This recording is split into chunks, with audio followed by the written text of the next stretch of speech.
So suddenly everything went black. Okay. Chapter 13. The Portal's Pilot. Ben stood in blinding darkness, his heart pounding. Pearl squeezed his hand so hard he could feel her pulse beating as fast as his own. What could happen next? Would they be shot through a wormhole? Flung into outer space? Turned inside out? And then a little light bulb flickered on, floating above Meadowmouth's head. The bulb cast a dim glow throughout the portal. The tornado had widened, creating a small room within. While the wind continued to whirl outside, the space inside became calm and quiet. Whoops.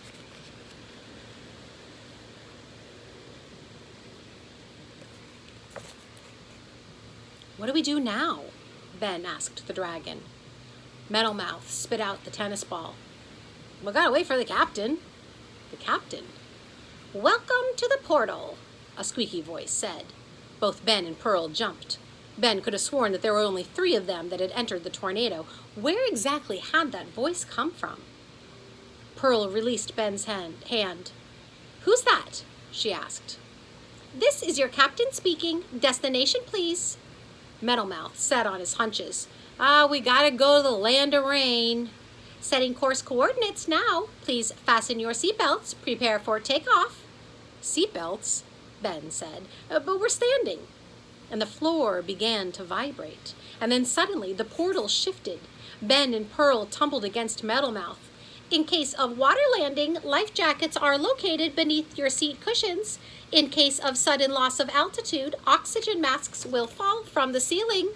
The captain's voice was super high-pitched as if it belonged to, well, maybe an insect. The tennis ball rolled back and forth during the bumpy ride. Ben grabbed hold of Meadowmouth's leg to steady himself. Whoa, Ben said as he almost tumbled over. The motion grew more turbulent, and Ben felt like a sock inside a dryer. Meadowmouth groaned. I don't like the portal, he said. It always makes my stomach feel sick. Ben didn't feel so good either, and Pearl's face was turning a very odd shade of green. How long is this gonna take? She asked, but the captain didn't reply. Ben's head filled with dizziness, his stomach clenched. Meadowmouth groaned louder. Oh no, were Ben and Pearl about to experience dragon vomit? Just when Ben thought he was going to lose it, the captain cleared his throat and announced, Destination ahead, prepare for landing. And the portal leveled and the vibration stopped, except for Pearl's fidgeting, Ben's anxious breathing, and the dragon belch. All was quiet. But what now? The tornado continued to swirl around the perimeter of the portal. An exit light appeared. We would like to thank you for flying with us today. We hope you choose the portal for your next interdimensional journey. Please refrain from pushing as you disembark. Wow. It had only taken a minute or so to travel to the imaginary world. Gosh, it had taken Ben 3 hours to fly from Los Angeles to Buttonville. Come on, Pearl said, and she picked up the black satchel and headed toward the glowing exit sign. Although Ben was no longer being tossed around, his heart was still in overdrive. What would they find once they stepped outside? Meadowmouth collected his tennis ball, tucked it behind a scale, and then followed Pearl. They disappeared through the swirling wind, leaving Ben alone. Had his feet been glued to the floor? Why wasn't he following? Please proceed to the exit, said the captain's voice.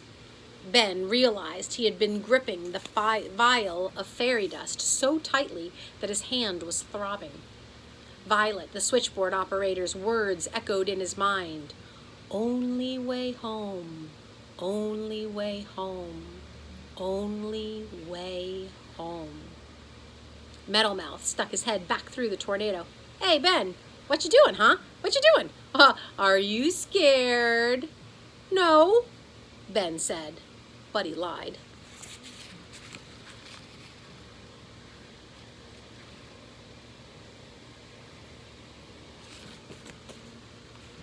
Don't be scared. It's okay. Come on out, Ben.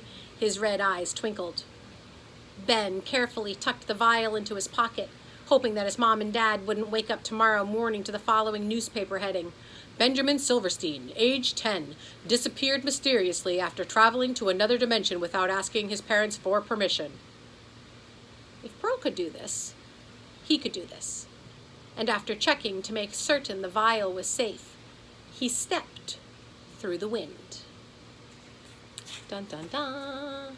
Chapter 14, The Land of Rain.